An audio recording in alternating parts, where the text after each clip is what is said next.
Well, hello. Are you a nerd? Are you a meat geek? Then look no farther. We got plenty of those already. And also, they're on the Discord for this channel. And Discord, link in the description box down below, is where you can submit your requests, no matter what they may be, as long as they aren't illegal. You can get guaranteed notifications. You can join me on the voice channel for when I do live streams and stuff, just to chat or do reactions or whatever. Or to yell at me if that's something else you choose to do. That being said, Discord, link in the description box down below. Let's go. So, the Discord, from Commander Wolf. Max Lore, Colony Wars, The Vengeance War. I know nothing about this whatsoever, I don't think. That being said, let's check it out anyway. I love nerd shit. Let's go! Force will carry my reason. As we stared through the warp hole, I heard those words again. Reborn and united under Kron. I swear, the League can never be prepared for what we're about to unleash. The First Colony War had come to an end by the year 4620. Through great cost and sacrifice, the Earth Empire managed to thwart the invasion of the Sol System by the League of Free Worlds, forcing them to retreat through the warp hole they came through. But in a final act of defiance, the League sealed the warp hole behind them, effectively trapping the peoples of the Earth Empire within its own home system. And without the resources that Earth and its colonies needed to survive from outside the Sol System, the League had effectively doomed the people of Sol to a slow and agonizing death via starvation. The year is now 4669.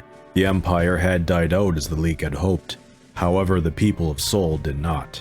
Since the warp hole closure, they had devolved into different tribes, and were engaged in a seemingly endless civil war with one another, fighting over the diminishing scraps of the Sol System like starving dogs. You know, I'm starting to think that the people of the Sol System done screwed up. You know why? How the hell do you not have emergency of anything standing by on the center of your freaking empire in case some stuff like this happens? Also, how would you not have any other means for which to continue? I mean, where's the redundancies? Freaking impeach the leaders of the Sol, Earth Empire and stuff. They failed on every level. But by 4669, a leader had arisen from the unending spiral of self-destruction. Kron. Kron had emerged from the ashes of the First Colony War and moved to carve a significant power base for himself. He captured the hearts and minds of many within the new generation who were raised upon the notion that the evil League of Free Worlds had brought ruin upon the people of Sol. The guy kind of looks like...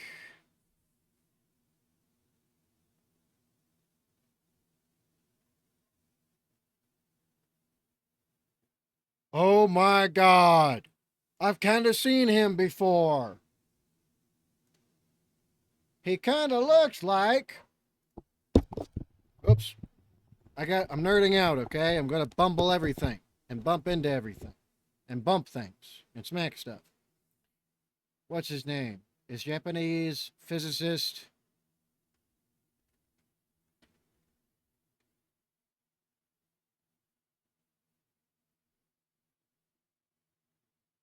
Dude!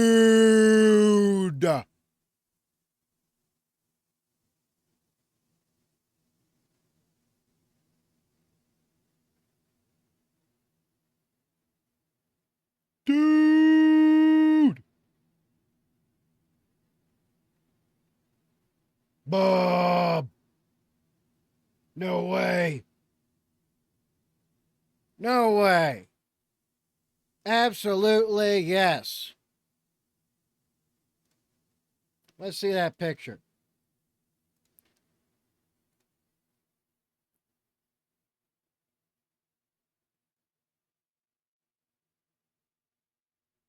Dude!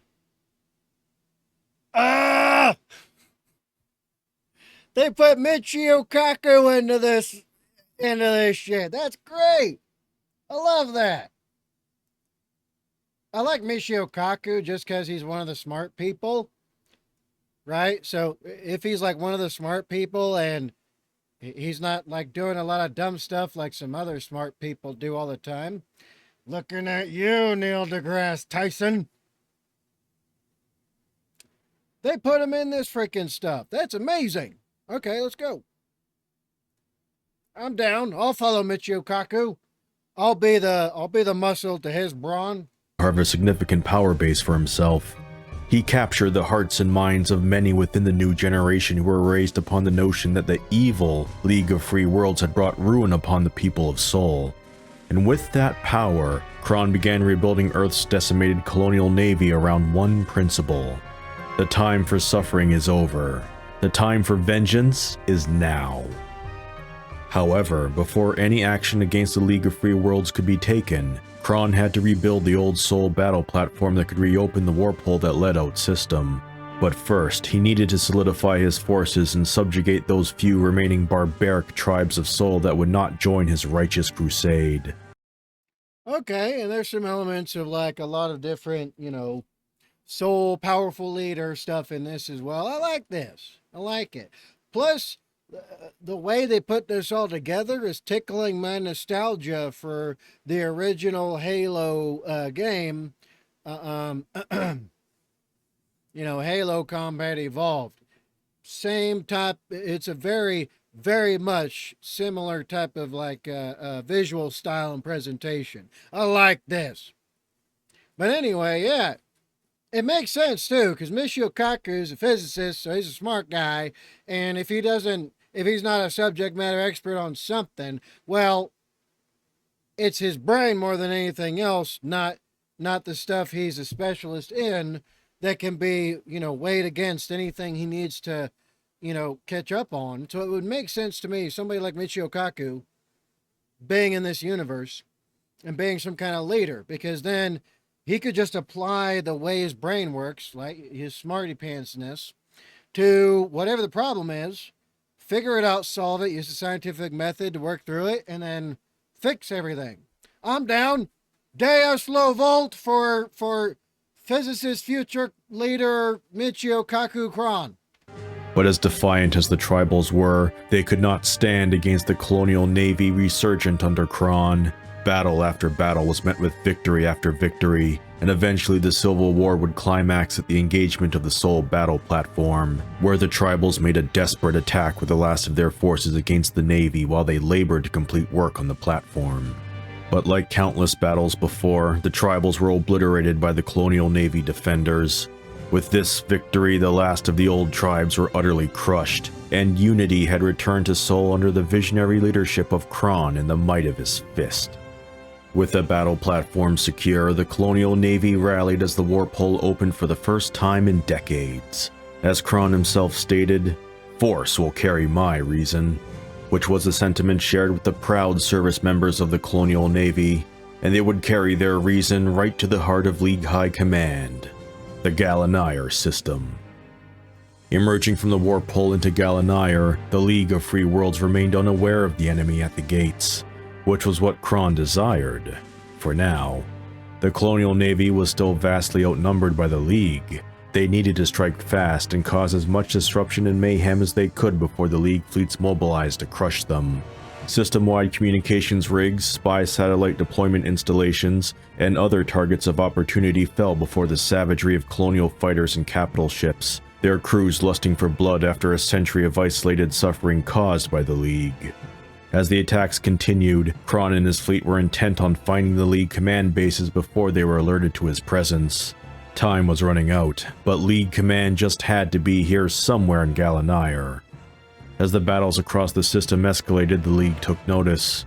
Soon they began rallying their forces and hitting the colonial lines hard, with some accounts saying that the League fleet were actually able to push the colonial navy back to Sol, where only a tenacious defense and the usage of a super gun against League capital ships managed to springboard the Navy back into Galanire and back on the offensive.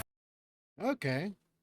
So basically they knew going into this it's potentially a one-way ticket, so we better win.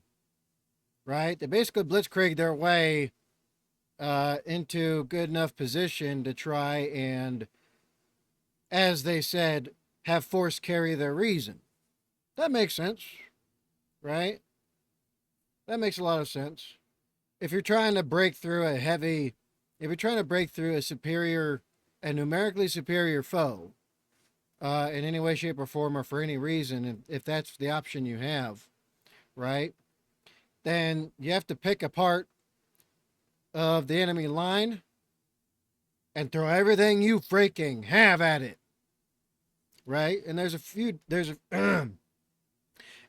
different reasons for this. One, they can't be strong everywhere, no matter who it is. They can't be strong everywhere.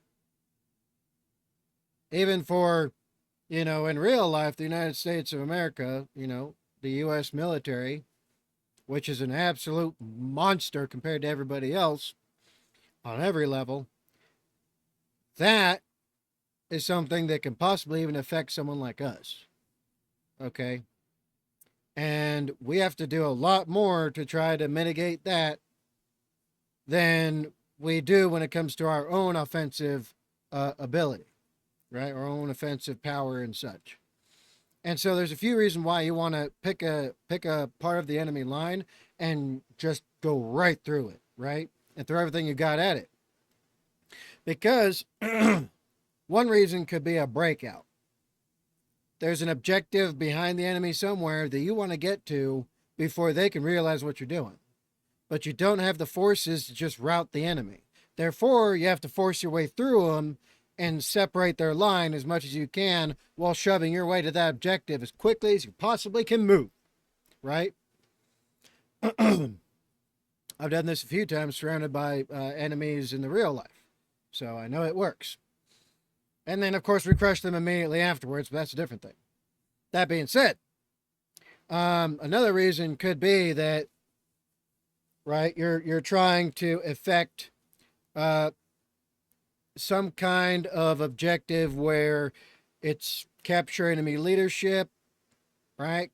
Get them hostage or something, so that you can then force either a ceasefire by leveraging, hostages, essentially, enemy prisoners of war who are of high enough rank and importance where they cannot be sacrificed by the enemy. And it really depends on who that is.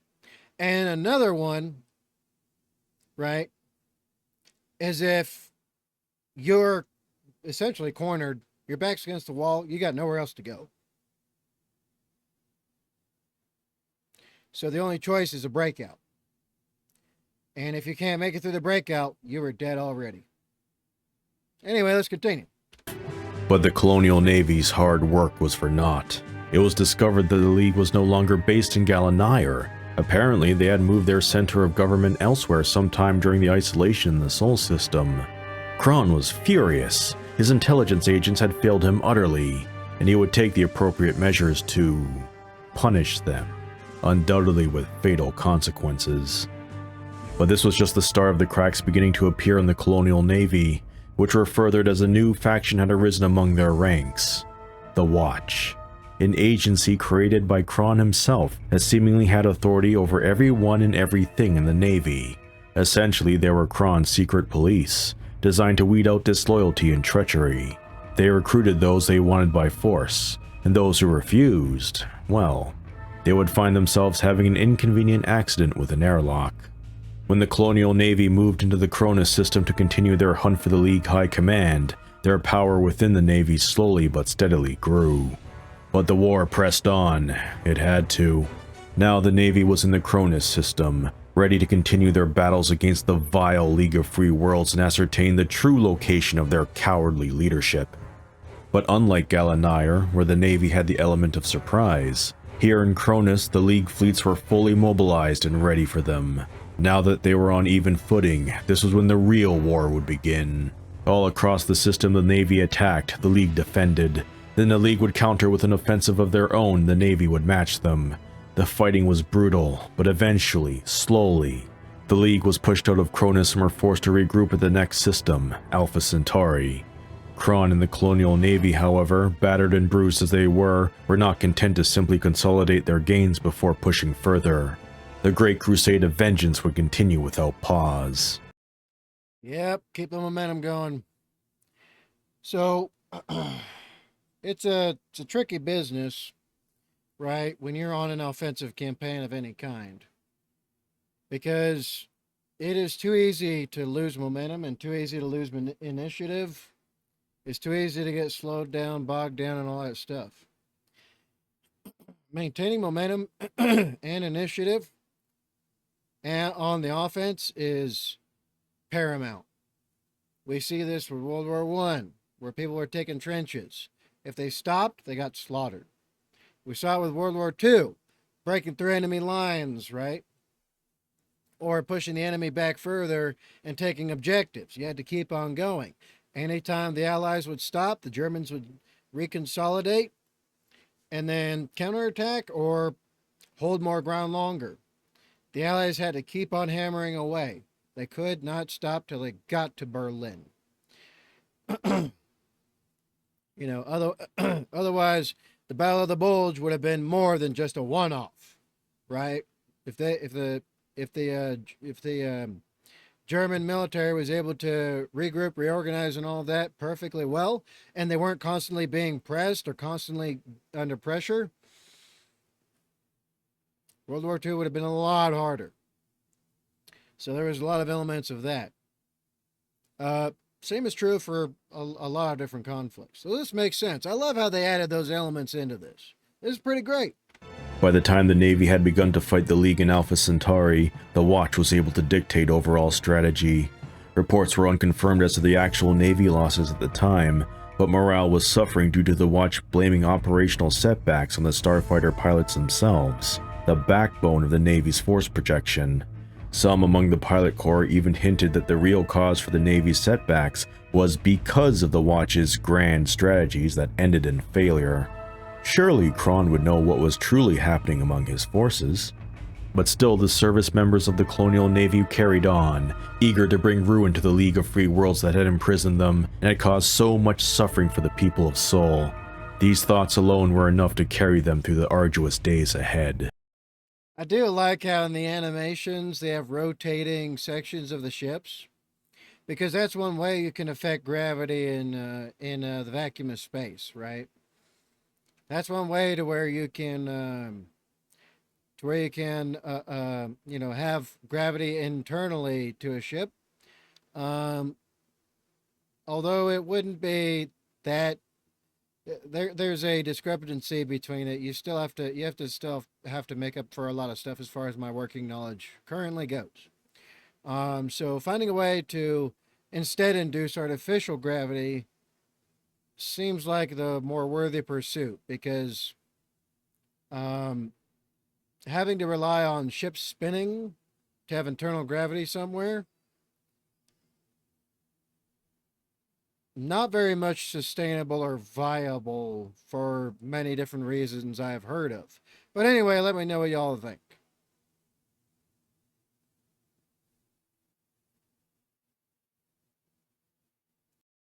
All right, let's continue. Victories and defeats were Okay, I gotta speed this up because I don't have a lot of time today. I got a lot of stuff I need to do, so I need to speed this up a bit. Rallied for the Navy as the pendulum of war between the two adversaries continually went back and forth. But as the Alpha Centauri campaign continued, the Watch grew more erratic and paranoid, especially as more evidence mounted that there was a spy, or spies, among their ranks feeding the League intelligence on Navy.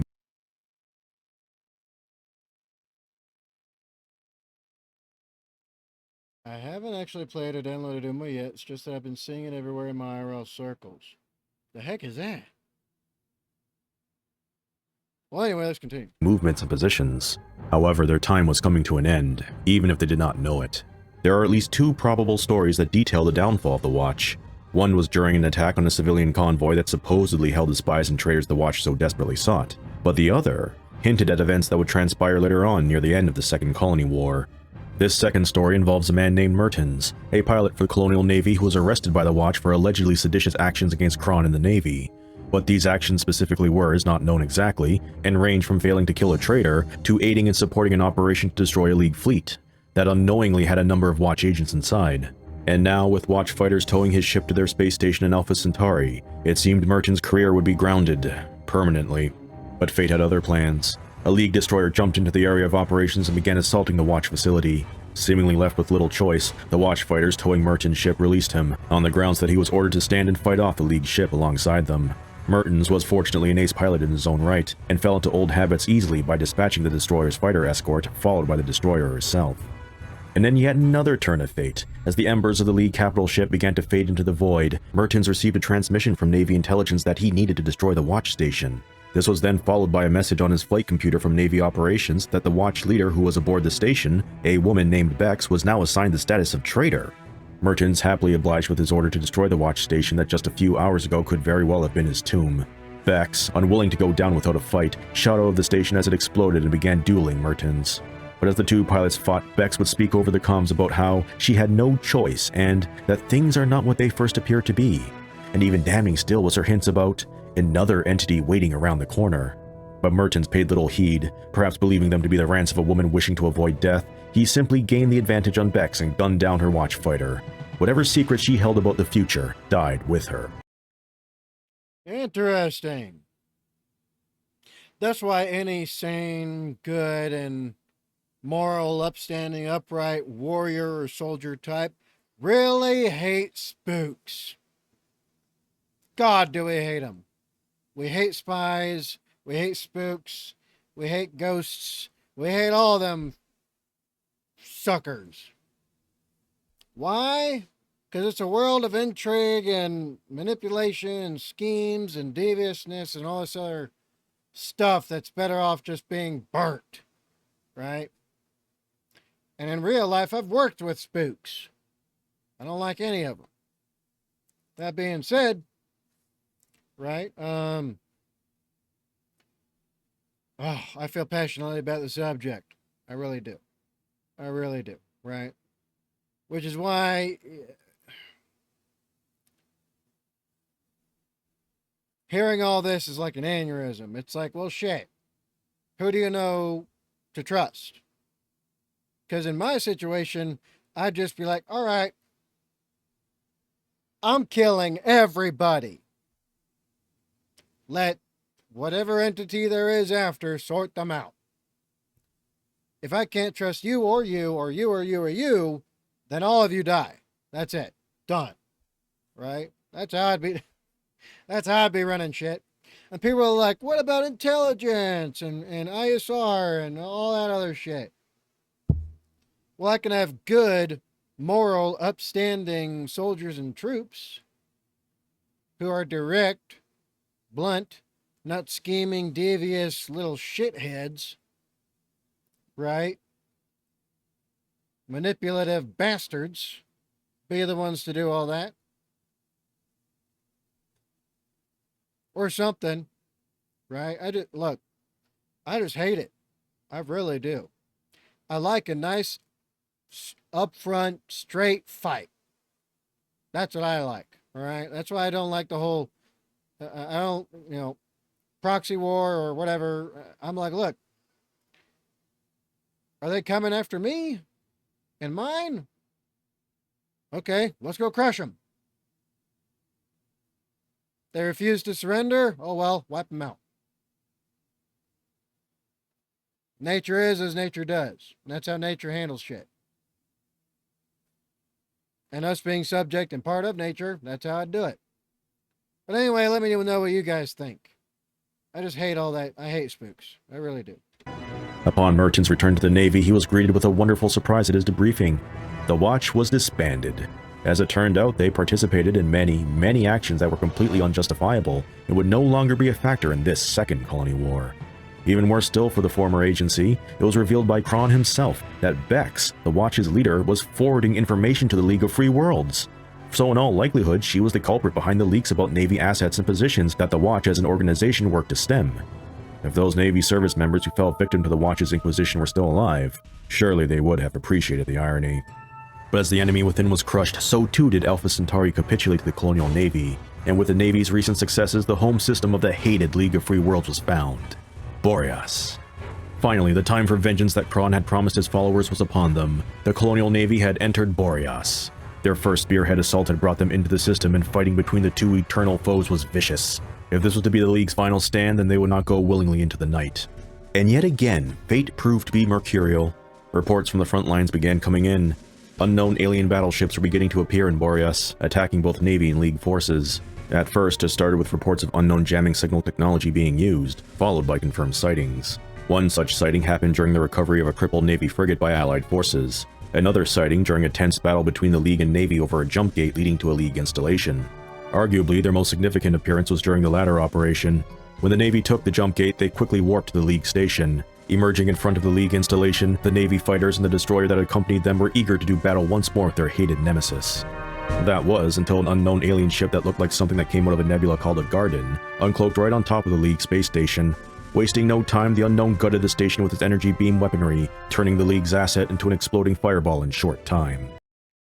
This sounds kind of like Halo in many ways. A lot of the same plot lines, a lot of the same kind of themes, a lot of the same, surprise, there's aliens, right? Humanity's fighting a war amongst itself, and suddenly a third party shows up. Uh-oh. Is it the Covenant? But they soon proved themselves to not be allies of the Colonial Navy either, as they just as quickly turned their guns on the Navy destroyer. But the followers of Kron would not be cowed by seemingly vast and unknown firepower. Leaping forth without fear, the Navy fighters assaulted the alien capital ship, battering its hull until it too joined its League victim in the vastness of space, as flaming debris. Okay, so it's not a one-sided type of thing, right? Like from Halo's lore. Because the vast majority of the time, right, humanity was losing. Whereas in this one, it seems like there might be a chance. Upon hearing these reports, Kron was concerned, and despite murmurings among his forces that they should focus on this new alien aggressor over fighting the League of Free Worlds, Kron was adamant that the true enemy is, was, and always will be the League. One saving grace the human forces had against the new alien menace was that they were not at full strength yet, and the ships they had encountered so far were merely spearhead units, ships designed to go into a system first to soften up the defenders before the full might of the fleet could be brought in. Therefore, the herd needed to be culled before that happened. The Colonial Navy threw themselves onto the task, as the League fleets did the same elsewhere. While the battles against their collective foe raged on, both the League and the Navy proved that age-old adage whose origin was long since lost to history. If it bleeds, we can kill it. Gotta love how there's always the Predator references somewhere. Somewhere. Arnie is his own fictional, sci-fi character, and he's probably going to exist throughout the rest of time. Freaking legendary. And the number of alien battleships in system were thinned immensely in a short period of time. Further operations against the aliens were undertaken, such as one to capture their technology to learn more about the alien menace, and another was conducted to prevent an alien scheme to use a super energy beam that had the power to destroy whole planets. Although... Okay, so elements of Star Wars as well. Super weapons and everything. Man, oh man. While skirmishes against the League continued, as per Kron's orders, his war would not be delayed. But it was becoming clear that fighting a two-sided war was a losing affair. Again, cries for negotiations with the League reached Kron's ears, and yet still he refused. Vengeance was the only goal worth pursuing. His commanders and other high-ranking personnel disagreed. Ever since they entered Boreas, Kron had seemingly become more unstable.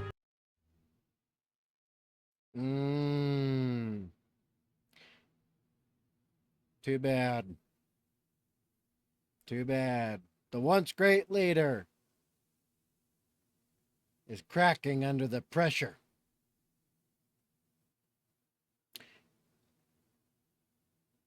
Part of the things about leadership is that if something's personal, that cannot carry weight over the overall morale, health, and welfare of those that follow you.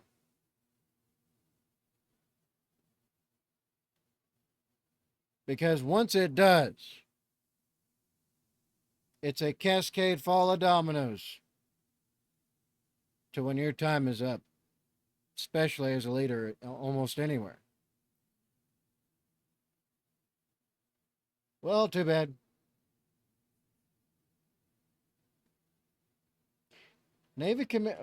Some of the text on screen is kind of funny. Navy commanders could tell that Kron was losing his mind, not because he was talking to his ancient Japanese toy from old Earth, but because he had paid $800 for it.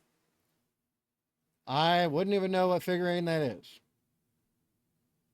Not my thing, but I know plenty of people get them. I don't really know why. I don't understand it myself. But, cool, I guess. And was overeager to take extreme methods with his subordinates, even as they brought him victory. Kron's recent change in attitude alienated the navy he built, and so many Colonial Command personnel went behind his back and began active negotiations with the League. In the face of this new alien menace and the terrifying power they wielded, their conflict was meaningless, and only by uniting could they have the slimmest of chances to fight and win, or face extinction. Soon after it was discovered where the aliens were warping into Boreas from.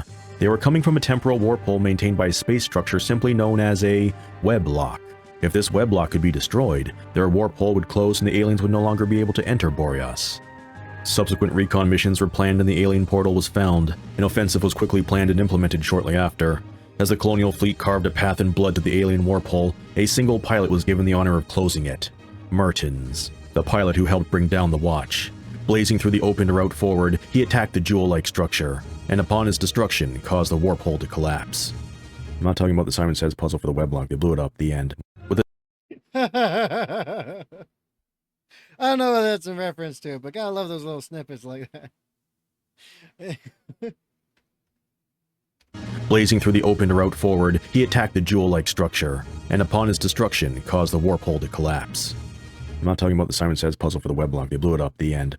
With the destruction of the alien warp hole and the threat to their collective existence ended, so too did the war between the Colonial Navy and the League of Free Worlds.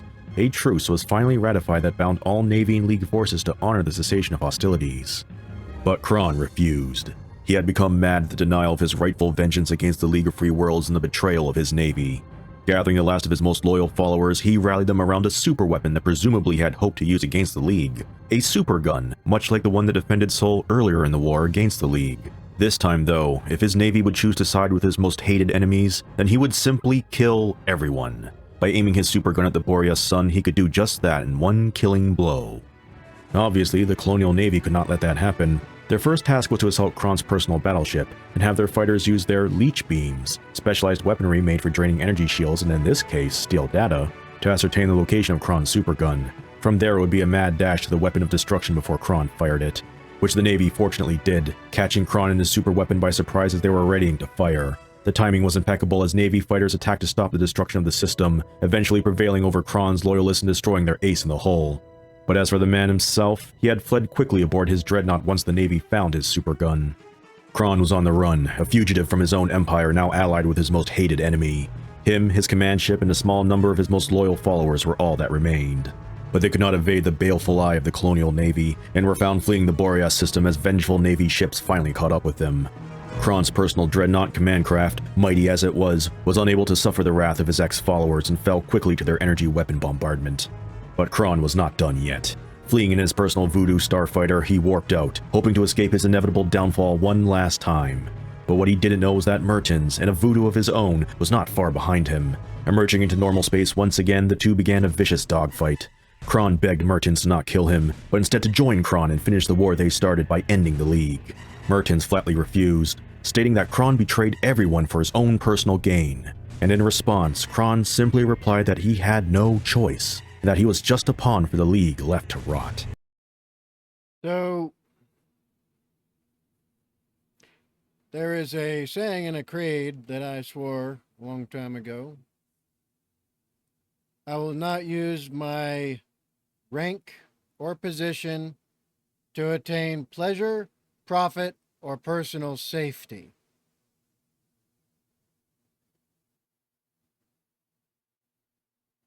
This man made a grave mistake when it came to being a leader. And that creed is the United States Army's NCO's creed for their non-commissioned officers. It is supposed to be sworn by every enlisted that ever gets promoted to any of the ranks of the NCOs.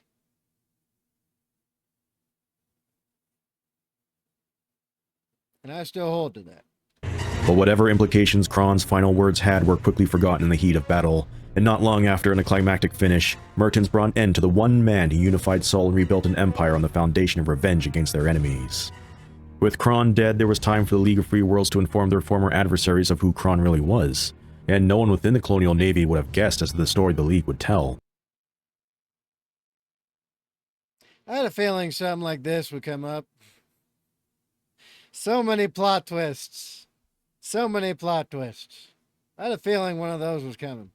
Kron once served with the League of Free Worlds during the final battle for Sol in the First Colony War all those years ago. Near the conflict's end, Kron had grown to be unstable and dangerous, much as he became in this Second Colony War.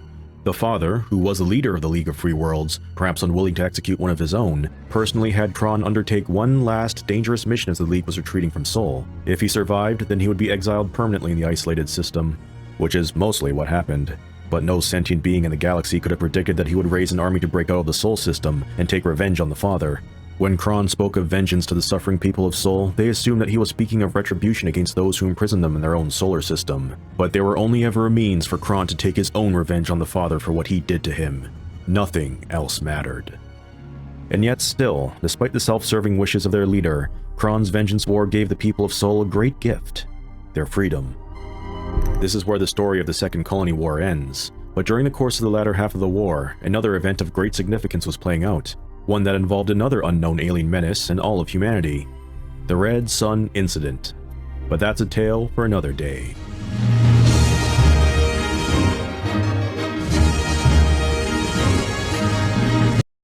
This is really good. This is pretty good. I like this. World building, characters, right? Sci-fi, storytelling, good strong lore. I like this. I like this. I don't know what it's related to.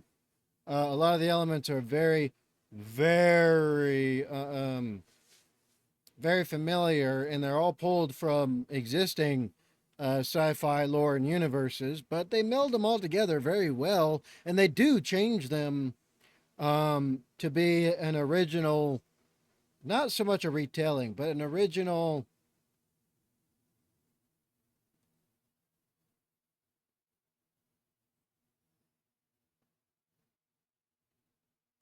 rearrangement of something related to the grand narrative of mankind. And I like stuff like this. This is real cool.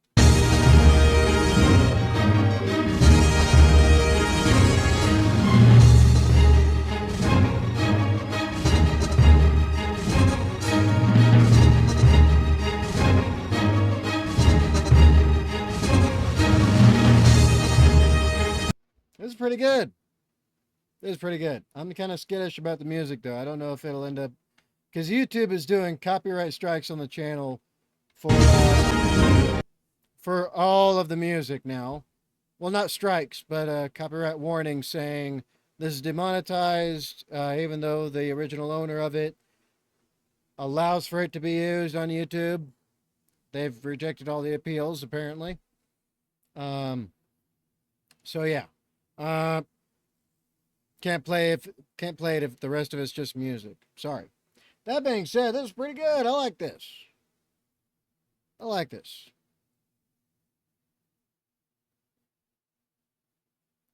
Let's see. Colony. I don't know if there's like some original thing that's like Colony Wars. Let me see.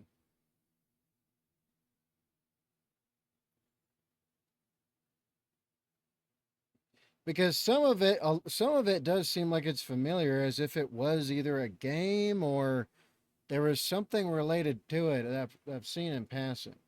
So it's not all entirely alien to me, pun intended. So yeah, but I enjoyed this one. I enjoyed this one. So again, Thank you, Commander Wolf, for the request. I enjoyed this. But let me know what you think in the comments down below. All right, you know what time it is. Be good. Be safe. Make good life for yourselves. Don't call my safety and security for nobody and nothing. Death and disaster is only a second away. Do what you can today. And I'll see y'all in the next one. I'm Badger 7 Actual, the formerly homeless veteran. Blast Cat Badger, out.